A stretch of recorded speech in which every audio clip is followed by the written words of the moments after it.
नमस्कार। इकोनॉमी की lecture series में आप सभी का स्वागत है। आज हम जिस टॉपिक पर चर्चा करेंगे उस टॉपिक का नाम है MCLR।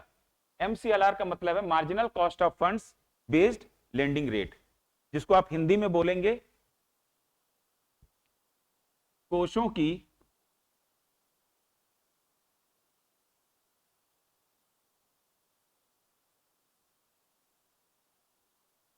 सीमांत लागत आधारित ब्याज दर। हिंदी में नाम थोड़ा सा टफ है, तो इसलिए आप लोग कोशिश करिए कि इकोनॉमी की जो भी टर्मिनोलॉजी है आप उसको इंग्लिश में जरूर याद रखें, और जब भी आप पेपर सॉल्व कर रहे हो तो इकोनॉमी का जो पेपर सॉल्व करते समय, इकोनॉमी के क्वेश्चन सॉल्व करते समय आप उसके इंग्लिश के वर्जन को जरूर पढ़ें, ठीक है, क्योंकि हिंदी के वर्जन के नामों को याद रखना थोड़ा सा टफ है। तो कोषों की सीमांत लागत आधारित ब्याज दर, इस टॉपिक पे आज हम चर्चा कर रहे हैं, जिसको हम इंग्लिश में कहेंगे marginal cost of funds based lending rate, और शॉर्ट में जिसको हम कहते हैं MCLR।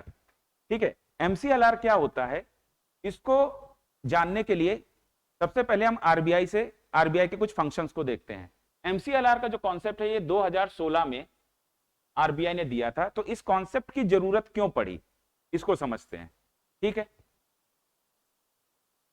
अब क्या है कि आरबीआई के कार्यों में एक प्रमुख कार्य यह भी है कि वो मुद्रा आपूर्ति को नियंत्रित करता है, और मुद्रा आपूर्ति को नियंत्रित करके आरबीआई आर्थिक विकास और महंगाई, इन दोनों के बीच में एक बैलेंस क्रिएट करता है।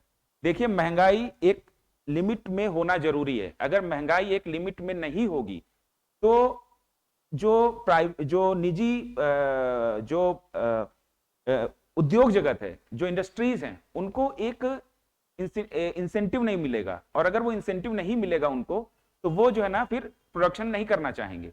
तो एक महंगाई होना जरूरी है, लेकिन एक सीमा में, ठीक है, और आर्थिक विकास भी निरंतर बने रहना चाहिए। तो आर्थिक विकास और महंगाई के बीच में बैलेंस को रखने के लिए जो है मनी सप्लाई यानी कि मुद्रा आपूर्ति के माध्यम से आरबीआई इनके बीच में एक बैलेंस क्रिएट करता है। अब मुद्रा आपूर्ति को नियंत्रित करने के लिए आरबीआई के पास दो टूल हैं। पहला टूल है मात्रात्मक, जिसको आप इंग्लिश में कहते हैं क्वांटिटेटिव,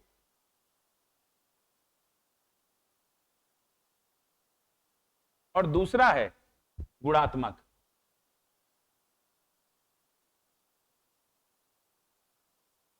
ये दो प्रकार के टूल हैं और इनके अंदर बहुत सारे घटक हैं। इन घटकों का इस्तेमाल करके आरबीआई मुद्रा आपूर्ति को नियंत्रित करता है।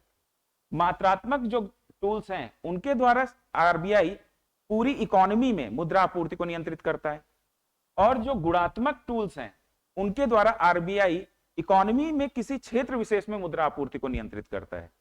ये चीज समझ में आ गई? तो क्वांटिटेटिव टूल्स के माध्यम से पूरी समग्र अर्थव्यवस्था कवर होती है, और क्वालिटेटिव टूल्स के माध्यम से इकोनॉमी की का एक स्पेसिफिक सेक्टर कवर होता है। ठीक है, अब आरबीआई जब मनी सप्लाई नियंत्रित करती है तो मात्रात्मक टूल्स के अंतर्गत रेपो रेट, यह भी एक घटक है। रेपो रेट के माध्यम से आरबीआई अल्पकालिक समय के लिए अर्थव्यवस्था में मुद्रा आपूर्ति को नियंत्रित करता है। ठीक है, यह चीज समझ में आ गई? अल्पकालिक समय के लिए रेपो रेट किसे कहते हैं? जिस दर पर वाणिज्यिक बैंक केंद्रीय बैंक से उधार लेते हैं, ठीक है, वो ब्याज दर रेपो रेट कहलाती है। अभी के लिए आप यही समझ लीजिए, ठीक है, इसके बारे में ब्रीफ लेक्चर हम बाद में लेंगे। ठीक है, अब देखिए रेपो रेट मुद्रा आपूर्ति को कैसे नियंत्रित कर रहा है, इस चीज को समझते हैं। अगर कोई बैंक आरबीआई से ऋण लेता है या बैंक आरबीआई से ऋण ले रहे हैं, ठीक है, और उनका अगर आरबीआई उनको ज्यादा रेपो रेट चार्ज कर रहा है, तो वो ऋण उन बैंकों के लिए महंगा हो गया।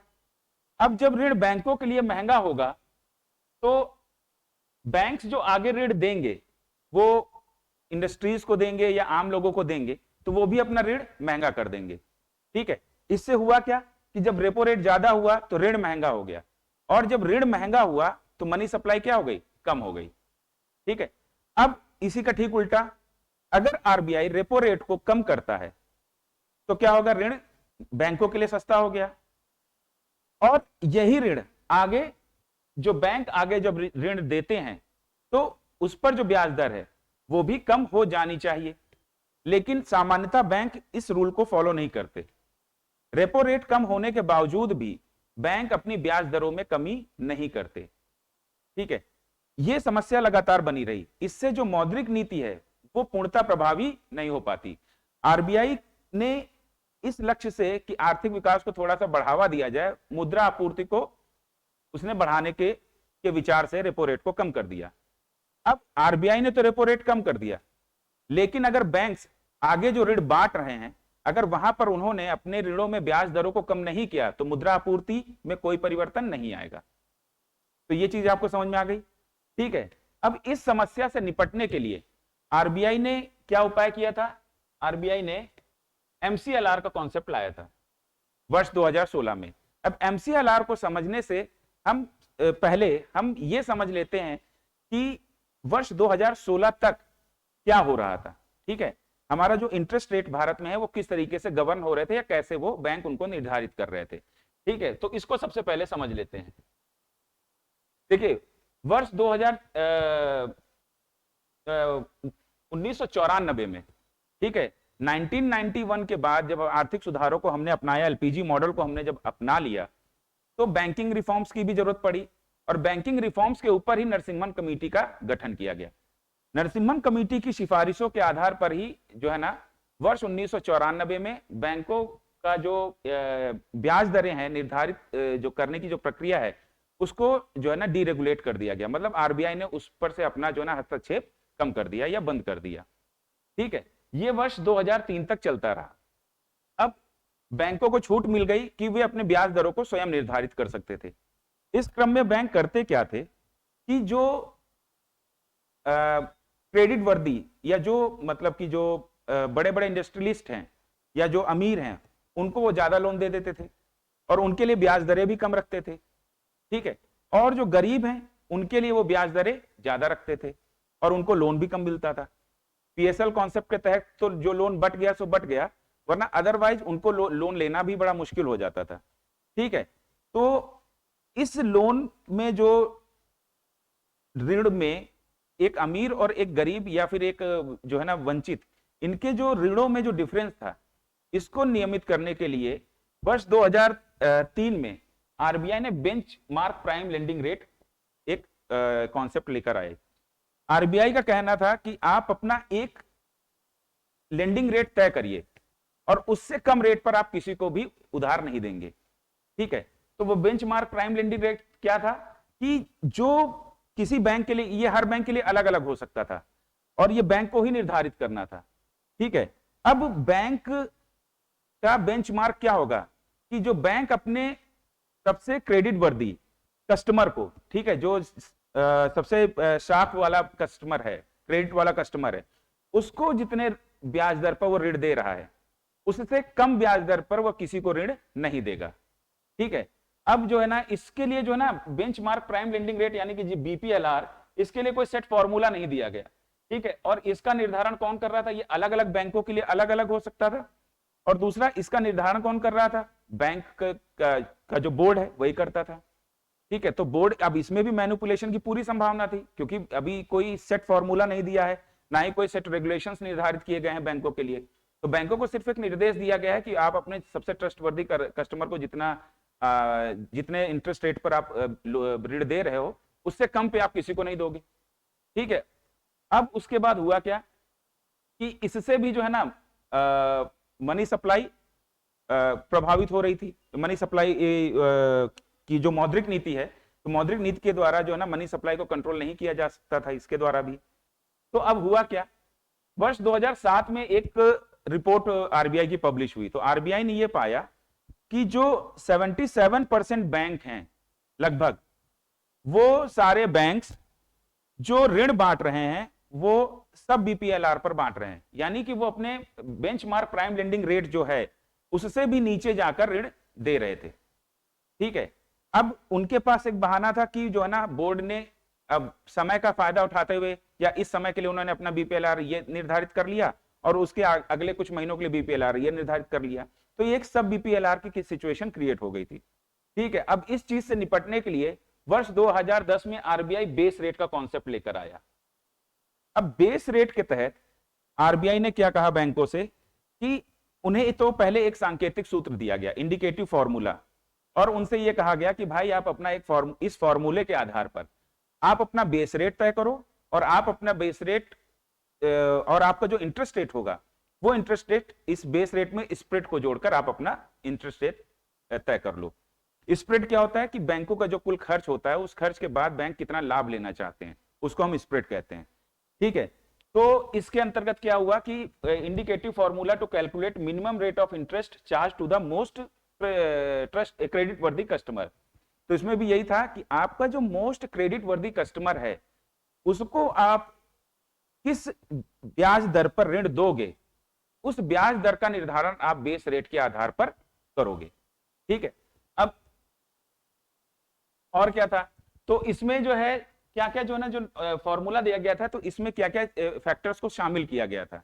ठीक है, कि आप अपने जो है ना बेस रेट के निर्धारण में किन किन चीजों को कैलकुलेशन में शामिल करोगे। अगर आप यूपीएससी की तैयारी कर रहे हैं तो आपको इन सारी चीजों को पढ़ने या याद करने की जरूरत नहीं है। अगर आप बैंकिंग की तैयारी कर रहे हैं तो आप इन चीजों को जरूर देखें। ठीक है, और इनको नोट भी कर लें। ठीक है, तो जो फॉर्मूला था उसमें कॉस्ट ऑफ फंड्स एक फैक्टर था। ठीक है, अब कॉस्ट ऑफ फंड्स यानी कि जो बैंकों के कोष हैं उनकी लागत क्या है। देखिए, बैंक के पास जो कोष होता है बैंक उससे लाभ कमाना चाहेगा। ठीक है, तो लाभ कमाना चाहेगा तो वो लाभ कैसे कमाएगा, वो लोन देगा और उस पर ब्याज लेगा। ठीक है, तो बैंकों के पास क्या है कि डिपॉजिट्स आते थे, अब डिपॉजिट आएगा तो बैंक उस पर जो है ना ऋण देगा। तो ये इसकी जो है ना इसका जो है ना डिपॉजिट जो एक डिपॉजिट के रूप में जो इसके कोष थे उसके ऊपर क्या लागत बैंकों को पड़ रही थी। फिर उसके बाद बोरोइंग्स, बैंक अपनी फंक्शनिंग या फिर आगे बोरोइंग करने के मतलब आगे लोगों को ऋण देने के लिए कभी कभार बैंकों के पास पैसा कम पड़ जाता है तो बैंकों को बोरोइंग भी करना पड़ जाता है। ठीक है, तो बैंक जो है ना बोरोइंग के माध्यम से इनके बोरोइंग की वजह से बैंकों को कितना ऋण कितना इंटरेस्ट देना पड़ता था। तो कॉस्ट ऑफ फंड्स में ये चीजें शामिल होती थी कि बैंकों के पास जो डिपॉजिट है और बैंकों ने जो ऋण लिया है उस पर उसको कितना इंटरेस्ट रेट देना कितना इंटरेस्ट देना पड़ रहा है। ठीक है, बैंकों के पास फंड कहां से आएगा, सिर्फ दो तरीकों से आ सकता है, या तो वो उधार ले और या फिर जनता जमा करे।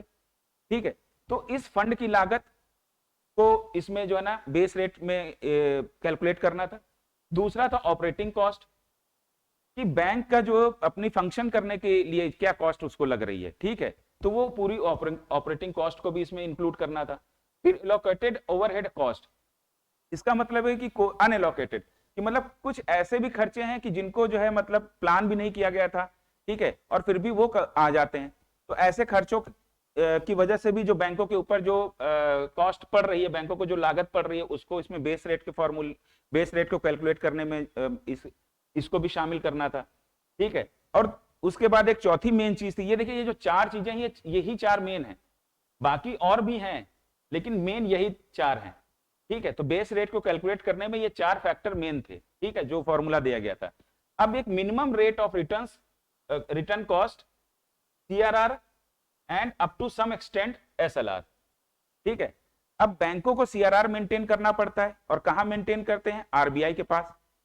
ये प्योर कैश के फॉर्म में होता है। अगर बैंकों को ये सीआरआर आरबीआई के पास ना रखना हो तो बैंक इसको मार्केट में उधारी में चला देंगे और इससे बैंकों को ज्यादा इंटरेस्ट मिलेगा। लेकिन अब चूंकि इसको आरबीआई के पास रखना पड़ रहा है और आरबीआई इस पे कोई इंटरेस्ट नहीं देता है, तो ये भी एक तरीके से बैंकों के लिए लागत हो गई।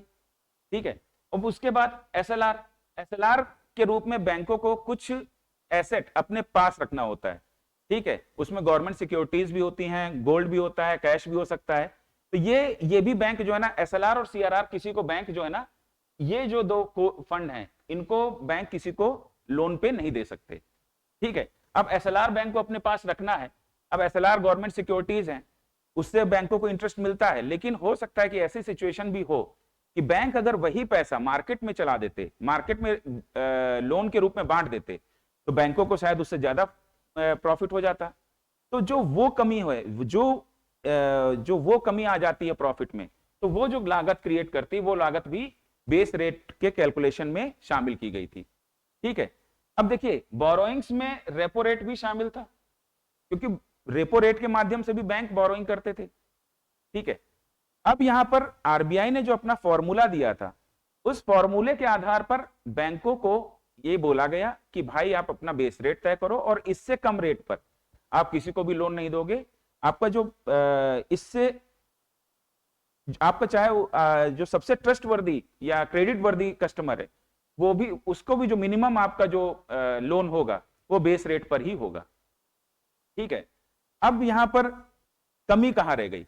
यहां पर कमी रह गई कि बैंकों को जो है ना, किसको कितना वेटेज देना है कैलकुलेशन में कॉस्ट ऑफ फंड्स को वेटेज सबसे ज्यादा था।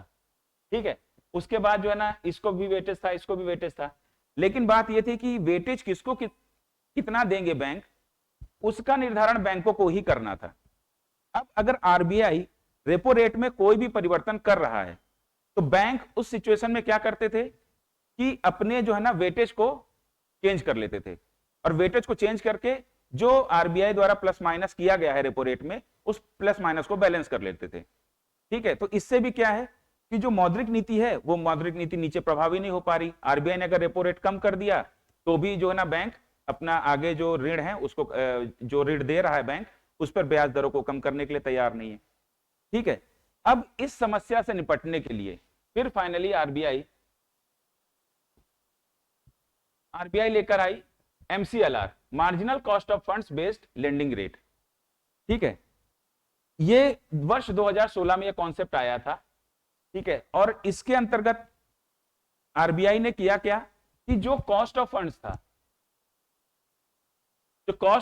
था, इसकी जगह आरबीआई ने बोला कि आप कॉस्ट ऑफ फंड्स नहीं कैलकुलेशन में शामिल करोगे, आप मार्जिनल कॉस्ट ऑफ फंड्स शामिल करोगे। अब मार्जिनल कॉस्ट ऑफ फंड्स क्या होता है? देखिए, नेक्स्ट ईयर बैंक कितना प्रॉफिट गेन करना चाहते हैं, या फिर कितना उनका फाइनेंशियल क्या सिचुएशन रहेगी, क्या क्या फाइनेंशियल एक्टिविटीज रहेंगी, ये सारी चीजें बैंक पहले ही प्लान कर लेते हैं। ठीक है, और इस क्रम में क्या होता है कि जब बैंक नेक्स्ट ईयर में जाते हैं तो वहां पर जो है ना कुछ चीजें अलग से भी ऐड हो जाती हैं। ठीक है, कुछ अलग से लायबिलिटीज आ जाती हैं, उनको पूरा करने के लिए बैंकों को अलग से जो है फंड वित्तीयन की जरूरत पड़ती है। ठीक है, तो ये जो वित्तीयन बैंक प्राप्त करते हैं, उस वित्तीयन की, उस फाइनेंस की लागत बैंक को जो पड़ रही है, वो है तुम्हारा मार्जिनल कॉस्ट ऑफ फंड्स। ठीक है, increase in financing cost to face banks future capital structure decision. ठीक है, तो एक प्लान स्ट्रक्चर के बाहर जाकर बैंकों को अपने जो पूंजीगत निर्णयों में या पूंजी की आवश्यकता में जो फंड चाहिए, उस फंड की जो कॉस्ट है वो मार्जिनल कॉस्ट ऑफ फंड कहलाती है। ठीक है, अब इसको शामिल करने के बाद आरबीआई ने एक चीज और क्या बोली कि मार्जिनल कॉस्ट ऑफ फंड्स में आपका रेपो रेट भी रहेगा, और रेपो रेट का वेटेज क्या रहेगा ये भी आरबीआई ने जो है ना निर्धारित कर दिया।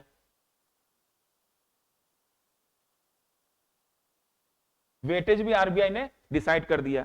ठीक है, तो इस प्रकार इस बार जब आरबीआई ने एमसीएलआर का कॉन्सेप्ट जब दिया बैंकों को, जब एमसीएलआर को फॉलो करने के लिए निर्देश दिया, तो बैंकों को एक एग्जैक्ट फॉर्मूला दिया, और एग्जैक्ट फॉर्मूले में आरबीआई ने जो वेटेज था उसको भी नियत कर दिया कि आपको इस फैक्टर को इतना इतना वेटेज देना है। अब जब वेटेज को निर्धारित कर दिया है तो रेपो रेट में जो भी चेंजेस होंगे तो वहां पर इंटरेस्ट रेट में जो एमसीएलआर है, marginal cost of funds based lending rate है, एमसीएलआर में भी तुरंत वो परिवर्तन दिखाई देने लगेगा। ठीक है, और आरबीआई ने यह भी निर्देश दिया कि आपको अपने एमसीएलआर का कैलकुलेशन एवरी मंथ करना है। ठीक है, तो इस तरीके से आरबीआई ने कोशिश करी कि मौद्रिक नीति और प्रभावी तरीके से लागू हो, और रेपो रेट में जो परिवर्तन वह कर रही है उस परिवर्तन का जो प्रभाव है वो नीचे तक दिखाई दे। ठीक है, क्योंकि बैंक तो हमेशा यही चाहेंगे कि जो अमीर हैं या जो क्रेडिट वर्दी कस्टमर हैं उनको वो ज्यादा से ज्यादा ऋण दे दें, क्योंकि वहां पर एक तो रिस्क कम होता है, दूसरा लॉबी वगैरह बन जाती है। ठीक है, तो लॉबी बनाकर ये जो है ना अपना बैंकों से जो है ना साठ गांठ करके जो बड़े बड़े उद्योगपति हैं वो ऋण ले लेते हैं। ठीक है, अब जो तो मनी सप्लाई उधर तो बढ़ गई, लेकिन जो वंचित है, जो गरीब है, उसके लिए मनी सप्लाई कम पड़ गई, और उसकी भरपाई बैंक कहां से कर रहे हैं? गरीबों से कर रहे हैं। क्यों? क्योंकि उन्होंने रिस्क ज्यादा होने के नाम पर क्या कर दिया कि इनके लिए इंटरेस्ट रेट बहुत ज्यादा बढ़ा दिया।